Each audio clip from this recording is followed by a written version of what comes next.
तुलसी को जल देते समय बोल दे ये 3 शब्द, गरीबी दूर हो जाएगी। जय श्री कृष्ण। राधे राधे मित्रों, आज की इस वीडियो में हम जानेंगे कि तुलसी को जल देते समय क्या बोलना चाहिए। एक बार की बात है, देवी सत्यभामा ने भगवान श्री कृष्ण से कहा, हे स्वामी, मेरे मन में यह जानने की जिज्ञासा हो रही है कि तुलसी को जल कैसे देना चाहिए।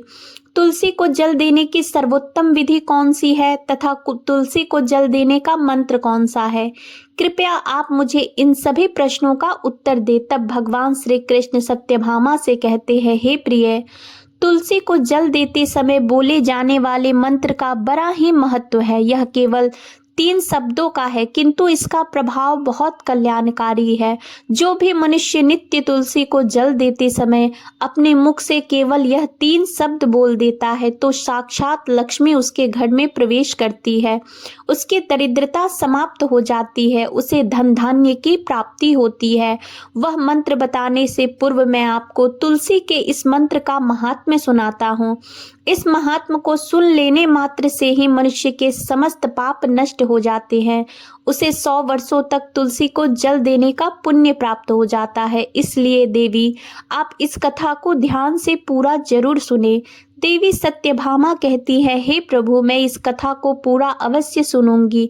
आप मुझे तुलसी के मंत्र का महात्म सुनाइए। श्री कृष्ण कहते हैं, हे देवी सत्यभामा, दक्षिण में एक अत्यंत शोभायमान नगरी थी। उस नगरी में सुशर्मा नाम का एक खोटी बुद्धि का ब्राह्मण रहता था। पापियों का तो वह शिरोमणि था। उसका जन्म एक ऐसे ब्राह्मण परिवार में हुआ था जो पाप कर्म करने वाले शास्त्र ज्ञान से शून्य थे। वह जन्म से तो ब्राह्मण था, किंतु कर्म से वह अत्यंत दुराचारी था। वह ना पूजा पाठ करता, ना ध्यान करता, ना जप करता, ना होम और ना ही अतिथियों का सत्कार करता था। उसके द्वार पर आए अतिथियों को बिना दान दिए ही क्रूरता पूर्वक भगा देता था। स्त्री लंपट होने के कारण वह सदैव ही पराई स्त्रियों में आसक्त रहता था। उसे मदिरा पान करने की भी आदत थी, साथ ही वह मांस खाया करता था। वह दिन में खेत में काम करके पत्ते बेचकर जीविका चलाया करता था और रात्रि में वेश्याओं का सेवन करता था। इस प्रकार से उस ब्राह्मण ने अनेक वर्षों तक जीवन व्यतीत किया। फिर एक दिन वह दुर्बुद्धि सुशर्मा बेचने के लिए पत्ते इकट्ठे करने के लिए एक ऋषि की वाटिका में घूमने लगा और पत्ते तोड़ने लगा। तभी एक काल रूपधारी काले सर्प ने उस ब्राह्मण को काट लिया और उसी समय पर उसकी मृत्यु हो गई। उसके बाद 2 यम के दूत उसे लेने के लिए उस स्थान पर प्रकट हुए और उसे उठाकर यमलोक ले जाने लगे। मार्ग में वह यमदूतों के सामने बहुत विलाप करने लगा, हे दूतों, मुझे कहाँ ले जा रहे हो? मुझे छोड़ दो, मेरे प्राण बख्श दो। किंतु यमदूत उसे यह कहते हुए ले जाने लगे, अरे दुष्ट ब्राह्मण, तेरे पाप कर्मों के कारण तुझे सांप ने काट लिया है। अब यमराज तुझे अवश्य घोर नरक में डाल देंगे। फिर यम के दूत उस ब्राह्मण को लेकर यमलोक पहुंचते हैं और यमराज के सामने खड़े हो जाते हैं। चित्रगुप्त उस ब्राह्मण का लेखा जोखा निकालते हैं और यमराज से कहते हैं, हे धर्मराज, इस ब्राह्मण ने बचपन से लेकर मृत्यु तक पाप ही पाप किया है। इसने कभी कोई पुण्य का काम नहीं किया है। फिर धर्मराज अपने दूतों से कहते हैं, हे दूतों, इसे घोर पाप करने वाले ब्राह्मण को उठाकर ले जाओ और नरक में डाल दो। फिर यम के दूत उस ब्राह्मण को ले जाते हैं और नरक की भयंकर अग्नि में धकेल देते हैं। अनेक वर्षों तक नरक में सजा भोगने के बाद उस ब्राह्मण को दूसरे जन्म में एक बैल का शरीर मिलता है। बैल का जन्म पाकर वह बोझ उठाने का काम करने लगा। उसका मालिक उससे दिन रात काम करवाने लगा। फिर जब उस बैल की शक्ति कम हुई तो उसके मालिक ने उसे एक लंगड़े आदमी को बेच दिया। फिर लंगड़े आदमी ने उस बैल को खुद का बोझ उठाने के लिए उपयोग किया। वह उसकी पीठ पर बैठकर घूमा करता था। इस प्रकार से उस बैल ने 8 वर्ष तक उस लंगड़े आदमी का बोझ उठाया। फिर एक दिन वह लंगड़ा आदमी उस बैल की पीठ पर बैठकर किसी ऊंचे पर्वत पर जाने लगता है। उस पर्वत पर बहुत देर तक चढ़ने के कारण वह बैल बहुत थक गया। उसकी शक्ति क्षीण हो गई और कुछ समय बाद वह बैल बहुत जोर से मूर्छित होकर जमीन पर गिर पड़ा और अंतिम सांसें लेने लगा। तभी वहां पर खड़े लोगों को उस बैल पर बड़ी दया आ गई और वे उसके मुख में पानी डालने लगे। फिर उन लोगों में एक पुण्यात्मा व्यक्ति था, उसने उस बैल का कल्याण करने के लिए अपना पुण्य उस बैल को दे दिया। उसे देखकर अन्य लोगों ने भी अपना अपना पुण्य याद करके कुछ पुण्य उस बैल को दे दिया ताकि उसे मुक्ति मिल सके। उसी भीड़ में एक वेश्या भी खड़ी हुई थी। सभी लोग अपना अपना उस बैल को पुण्य दे रहे थे। यह देखकर उस वेश्या ने भी अपना पुण्य उस बैल को दे दिया। कुछ देर बाद उस बैल की मृत्यु हो जाती है। फिर उस स्थान पर यमदूत आते हैं और उस बैल के शरीर से उस ब्राह्मण की आत्मा को निकालकर यमलोक ले जाते हैं। यमलोक ले जाने पर उसे यमराज के सामने खड़ा किया जाता है और फिर चित्रगुप्त उसका लेखा जोखा देखते हैं तो वे आश्चर्य में पड़ जाते हैं। उस वेश्या के द्वारा उस बैल को दिया हुआ पुण्य बहुत बड़ा होता है। उस पुण्य के प्रभाव से उसके सभी जन्मों के पाप नष्ट हो जाते हैं। फिर यमराज उस ब्राह्मण के सभी पाप क्षमा करते हैं और कहते हैं, हे ब्राह्मण, उस वेश्या ने तुझे अपना पुण्य देकर तुझ पर बड़ा उपकार किया है। केवल उसी के पुण्य के कारण तुम्हारे सब जन्मों के पाप नष्ट हो गए हैं। और यमराज उसे फिर से मनुष्य जन्म प्रदान करते हैं।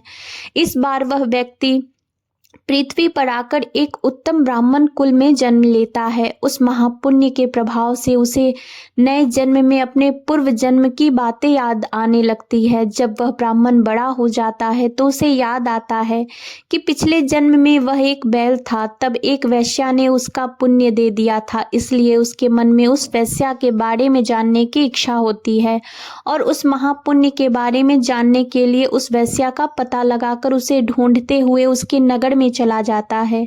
वह वेश्या अब बूढ़ी हो चुकी थी। फिर जब उसे वह वेश्या मिल जाती है तो वह उसके सामने जाकर उसे बार बार प्रणाम करता है और उस वेश्या का धन्यवाद करने लगता है। यह वेश्या कहने लगती है, हे ब्राह्मण श्रेष्ठ, आप कौन हैं और किस कारणवश आप मुझ वेश्या को धन्यवाद दे रहे हैं? मैंने आपका कौन सा कार्य किया है जो आप मुझे नमस्कार कर रहे हैं? तब वह ब्राह्मण कहता है, हे माता, मैं वही बैल हूँ जिसे तुमने अपना पुण्य दे डाला था। अपने पाप कर्मों के कारण मुझे पिछले जन्म में बैल होना पड़ा था। उस पर्वत पर जब मैं मर रहा था तो तुमने मुझे अपना पुण्य दिया था। तुम्हारे पुण्य के प्रभाव से ही आज मुझे फिर से मनुष्य जन्म मिला है। तुम्हारे द्वारा दिए गए उसी पुण्य के कारण मुझे अपने पूर्व जन्म की सारी बातें याद है। किंतु हे माता, मैं आज यहाँ पर यह जानने के लिए आया हूँ कि तुमने मुझे उस समय पर अपना कौन सा पुण्य दिया था जिस कारण से मेरे सभी जन्मों के पाप नष्ट हो चुके हैं। मैं उस पुण्य के बारे में जानना चाहता हूँ। तब वेश्या ने कहा, हे ब्राह्मण श्रेष्ठ, मैंने तो अपने जीवन में कोई पुण्य के काम नहीं किए हैं, किंतु मेरे घर में एक तोता है जो पिंजरे में रहकर हमेशा कुछ बोलता रहता है, जिसे सुनकर मेरा अंतःकरण पवित्र हो गया है। उसी तोते के द्वारा बोले गए मंत्र का पुण्य मैंने तुम्हें दान में दिया था। फिर वह वेश्या और वह ब्राह्मण उस तोते के पास जाते हैं और उससे पूछने लगते हैं, हे सूक, तुम कौन सा मंत्र बोलते रहते हो जिससे हमारे जीवन का उद्धार हुआ है? यह मंत्र तुम्हें किसने सिखाया और इस मंत्र का क्या अर्थ होता है? तब उस तोते ने अपने पूर्व जन्म का वृतांत सुनाना आरंभ किया। वह तोता कहने लगा, हे ब्राह्मण श्रेष्ठ, पिछले जन्म में मैं एक ब्राह्मण था। मैं अपने ज्ञान के अहंकार में अंधा हो चुका था। मैंने कभी गुरुजनों का आदर नहीं किया, सदैव ही उनका अपमान किया। मुझे अपने ज्ञान पर इतना अधिक घमंड हो गया था कि जिस कारण से मेरे क्रोध बहुत अधिक बढ़ गए और मैं सभी के द्वेष करने लगा, अन्य मनुष्यों को तुच्छ समझने लगा, विद्वानों का बड़ी सभा में अपमान करने लगा। फिर कालांतर में मेरी मृत्यु हो गई और मुझे यमलोक ले जाया गया। पूज्यजनों और गुरुजनों का अपमान करने के कारण मुझे तोते के कुल में डाल दिया गया और मेरा जन्म एक तोते के रूप में हो गया। मेरे पाप कर्मों के कारण छोटी सी अवस्था में ही मेरा अपने माता पिता से वियोग हो गया। फिर मैं पेड़ की डाल पर बैठा रो रहा था तो उसी स्थान से कुछ मुनि जा रहे थे। उन्होंने मेरी दयनीय पुकार सुनी और मुझे लेकर अपने आश्रम में चले गए। वहां उस आश्रम पर उन्होंने मुझे एक सुंदर पिंजरे में रखा और मेरी अच्छी तरह से ख्याल रखा। वे मुझे नित्य भोजन दिया करते थे और पढ़ाते थे। उस स्थान पर वे ऋषि मुनि, उनकी स्त्रियां और बालक सभी नित्य तुलसी के पौधे को जल देते थे और उनके सामने एक मंत्र का जप करते थे।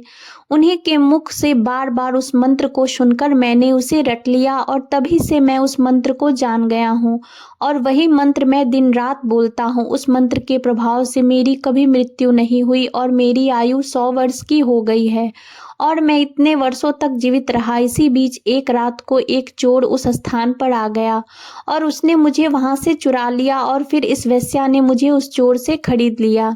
इस वेश्या के घर पर आने के बाद भी मैं उस मंत्र को बोलता रहा, जिसे सुनकर इस वेश्या का मन भी पवित्र हो गया और इसने वेश्या का काम छोड़कर भगवान विष्णु की भक्ति करने लगी। उस मंत्र के प्रभाव से मेरे पूर्व जन्मों के सभी पाप नष्ट हो गए और उसी मंत्र के प्रभाव से इस वेश्या का भी अंत पवित्र हो गया। हे ब्राह्मण देवता, उसी मंत्र के पुण्य से आप भी पाप मुक्त हो गए हैं।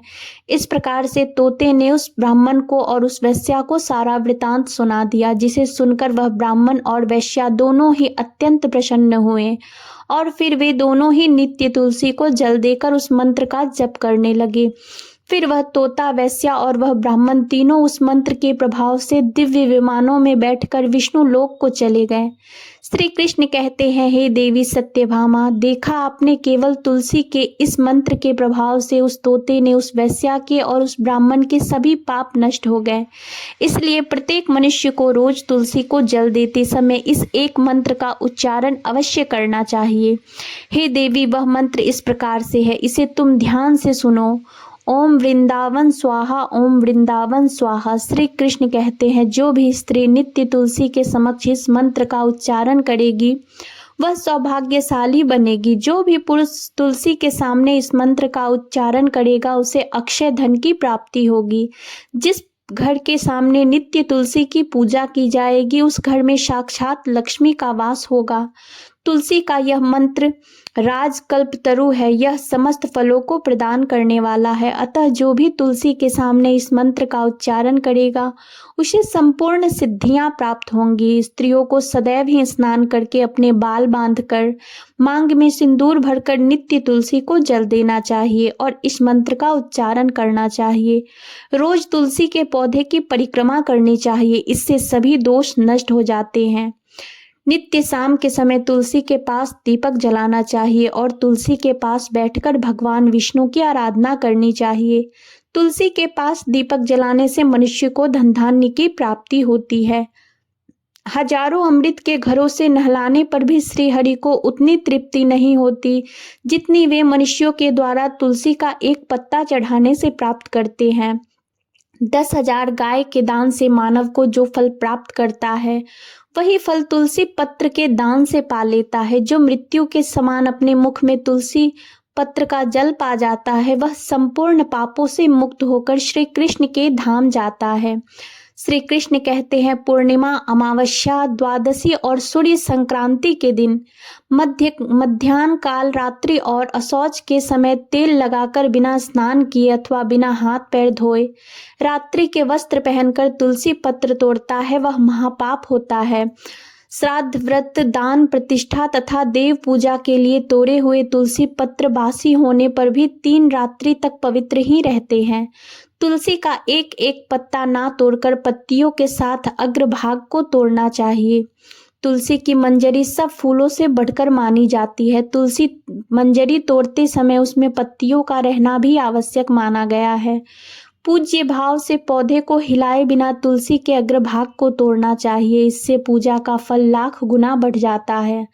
तुलसी के पत्तों को कभी नाखून से नहीं तोड़नी चाहिए, इससे पाप लगता है। रात्रि में तुलसी के पौधे को स्पर्श ना करे अथवा उसके पत्ते ना तोड़े, ऐसा करना अशुभ माना गया है। रात्रि में तुलसी का पौधा निद्रा अवस्था में होता है, ऐसे में पत्ते तोड़ने पर महापाप ही लगता है। गुरुवार के दिन तुलसी में के पौधे में थोड़ा सा कच्चा दूध अर्पित करें। दूध चढ़ाते समय ओम नमो भगवते वासुदेवाय इस मंत्र का जाप अवश्य करना चाहिए।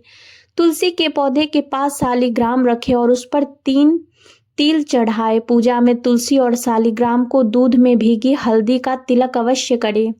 शालिग्राम पर तुलसी पत्र रखकर चंदन लगाना चाहिए। अगर कोई महिला मासिक धर्म से है तो वह तुलसी की पूजा ना करे। मासिक धर्म के दौरान तुलसी को स्पर्श करने से घोर पाप लगता है, इससे स्त्री की दुर्गति होती है। तो दोस्तों, इस प्रकार से भगवान श्री कृष्ण ने देवी सत्यभामा को तुलसी को जल देने के मंत्र का महात्म्य सुनाया।